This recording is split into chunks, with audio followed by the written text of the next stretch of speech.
This episode continues the previous one, in which I emphasized the utmost importance of properly breaking down the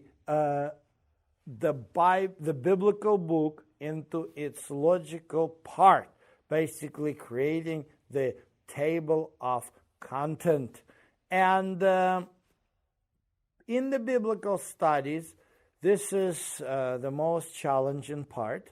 And basically, very often when somebody is taking the track of becoming a specialist in biblical studies, I don't say the theologian, because theology is something else, but the science of biblical study is about how to understand certain text, and so how to break it down. All of it depends which genre of the text are we dealing with. And when we deal with historical narrative, it's probably the easiest part. When we deal with the homily of Jesus, it's not difficult. When we deal with legal style, it's challenging, but this is the very important tool to understand the meaning and the application of different laws of the Torah. Correctly isolate one law from the other, and then look at the similar laws, because they may not be together. They may be in a different, sort to say, chapter, or even in a different book, because we have legal sections present in the book of Exodus. Then most of the book of Leviticus is definitely a legal section, a legal style. Then you have legal section of the book of Numbers and a legal section of the book of Deuteronomy. One of the most challenging tasks for the Bible scholar is actually the poetry. Poetic styles, poetic genres are very diverse.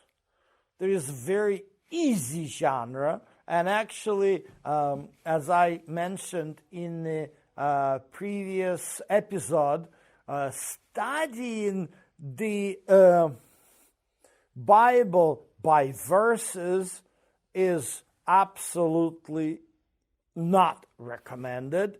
But there is one book which actually most of it you can study by verses. It is the book of Proverbs, because they're short, and every verse, almost every verse, is a separate proverb. But other than that, we have to be very conscious about how to properly break down the book.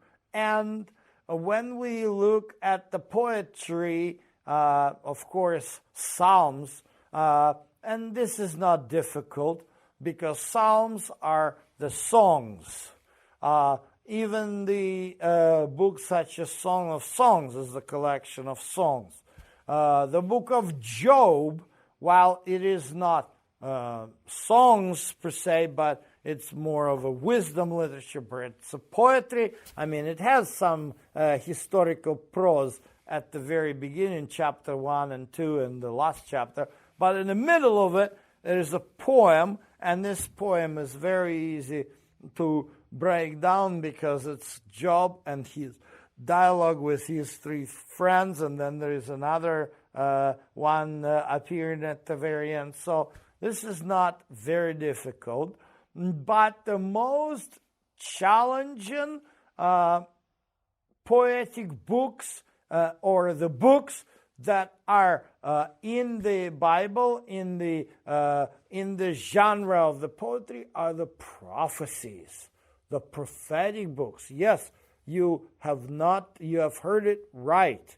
This is the major difference between apocalyptic books and prophetic books. Apocalyptic books such as Daniel and the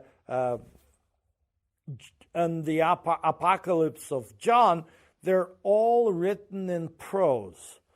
The most part of prophetic books is a poetry. Isaiah, Jeremiah.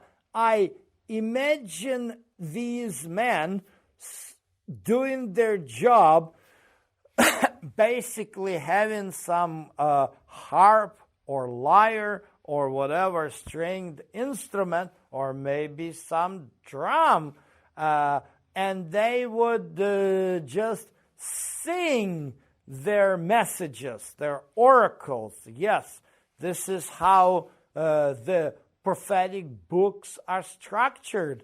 That's why it is in those prophetic books where the chapters and verses are very misleading, and we should not use them.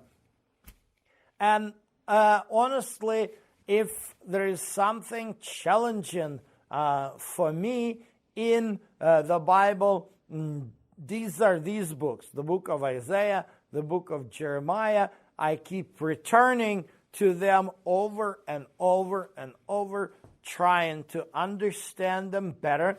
And the way how I try to understand is to actually try to parse their logical structure. What is this? Well, again, when we look at the Bible about the term prophet, more often than not, the term prophet is connected with music.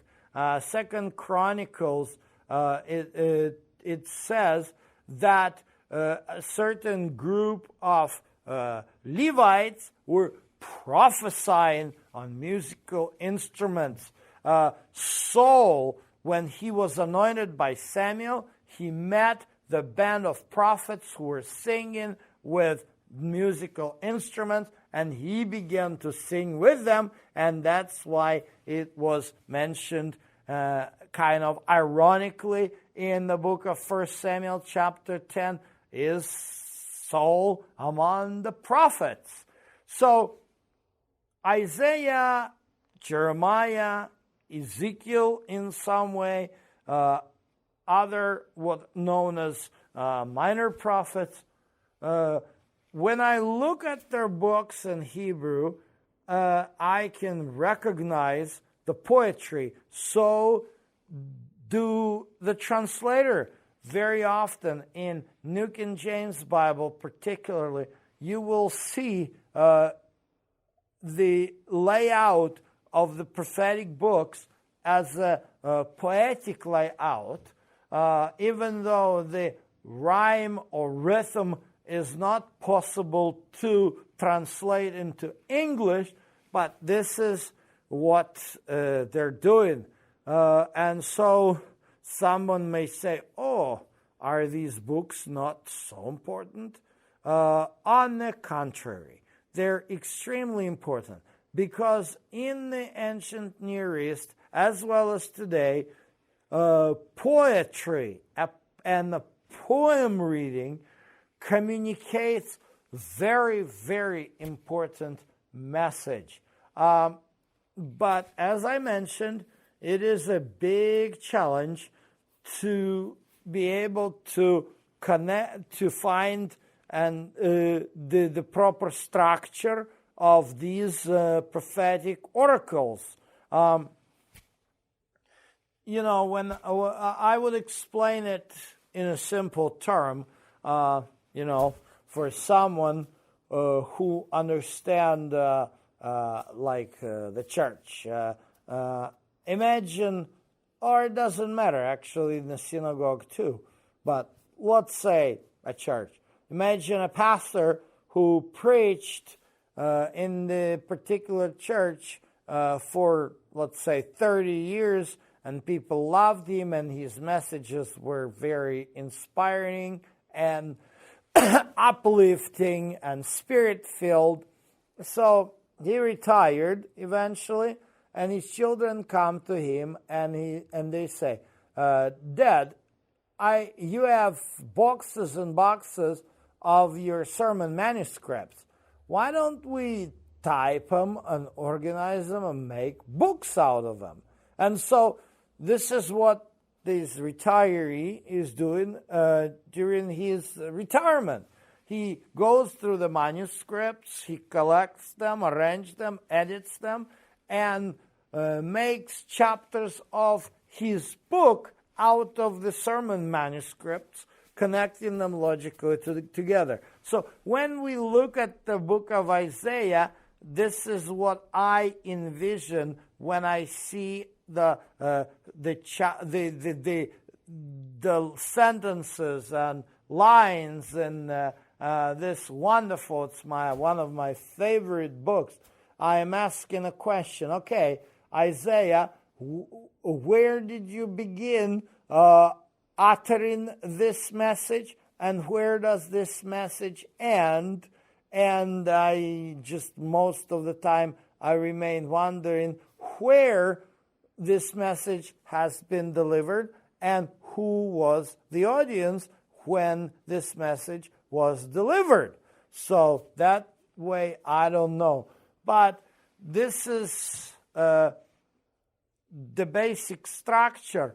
So this is how we divide or separate easy books from the difficult books. And some of the difficult books, it's very good to continue looking at them, studying them, discovering more and more information about them. And so, good luck in your own personal Bible study.